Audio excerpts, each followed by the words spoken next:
Hello, welcome back to my channel. యాక్చువల్గా ఇక్కడ మా తమ్ముడు వాళ్ళు 1 year తర్వాత ఇండియాకి వచ్చారు. యూకే నుంచి తేజ పాప వాళ్ళు అందరు వచ్చారు. సర్ప్రైజ్ చేశారు మమ్మల్ని. యాక్చువల్గా నేను ముందు రోజు మాట్లాడాం, మేము దసరాకు వస్తాము, ఇప్పుడే రామని చెప్పారు. బట్ వాళ్ళు ఊరికే సర్ప్రైజ్ చేయడానికి అలా చెప్పారనమాట. ఇక్కడ చూస్తున్నారా, ఇంటికి వచ్చేసారు డైరెక్ట్గా. అత్తమ్మ వాకింగ్కి వెళ్ళిపోయి డోర్ ఓపెన్లో ఉండడం వల్ల వీళ్ళు డైరెక్ట్ లోపలికి వచ్చేసి వెతుకుతున్నారు ఎవరన్నా ఉన్నారా అనేసి. నేను అప్పుడే లేచి బయటకు వచ్చి మళ్ళీ లోపలికి వెళ్ళిపోయాను. సో ఇక్కడ వీళ్ళు లోపలికి వచ్చేసారు డైరెక్ట్గా.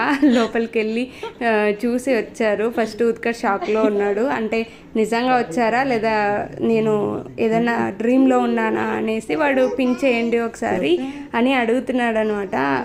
ఫుల్ షాక్లో ఉన్నాం అండ్ హ్యాపీగా ఉన్నాం మేము వాళ్ళు వచ్చినందుకు. సో వీడు ఫస్ట్ ఎగ్జైటెడ్గా ఉన్నాడు, నిజంగా వచ్చారా ఏంటి అనేది. ఇక్కడ నేను అనుకున్న బయట ఎవరితోనో మాట్లాడుతున్నారేమో అత్తమ్మ అనుకున్నాను. బట్ బయటకు వచ్చేసరికి వీళ్ళు సర్ప్రైజ్ చేశారనమాట.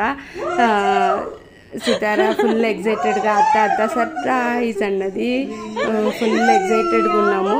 యాక్చువల్గా వీళ్ళు 1 day ఇక్కడ ఉండి ఊరికి వెళ్ళిపోయారు. ఊర్లో అమ్మ నాన్న వాళ్ళకి కూడా ఎవరికీ తెలియదు ఇక్కడికి వచ్చి. సో ఊరికి వెళ్ళిపోయి వాళ్ళకు కూడా సర్ప్రైజ్ చేశారు. వీడియో షూట్ చేస్తున్నప్పుడు స్టోరేజ్ ఎక్కువైపోయి కొన్ని వీడియోస్ షూట్ అవ్వలేదు. యాక్చువల్గా రికార్డ్ అవుతుంది అనుకున్నారు కానీ అది అవ్వలేదు. సో కొన్ని మిస్ అయిపోయాం. మా నాన్న ఫుల్ షాక్లో ఉన్నాడు, నిజంగా వచ్చారా ఏంటి అనేసి. నేను అప్పుడే నిద్రపోయి లేచాడు మా నాన్న. సో మా అమ్మ చెప్పేసరికి లేదు నేనేదో కలగంటున్నానేమో అనుకున్నారు. కానీ ఒకసారి చూసేసరికి ఫుల్ ఎగ్జైటెడ్గా ఫుల్ హ్యాపీగా ఉన్నారనమాట.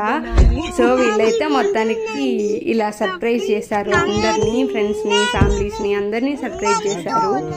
సో ఇదన్నమాట మా మేనకోడలు నాకు ఇచ్చిన బిగ్ సర్ప్రైజ్.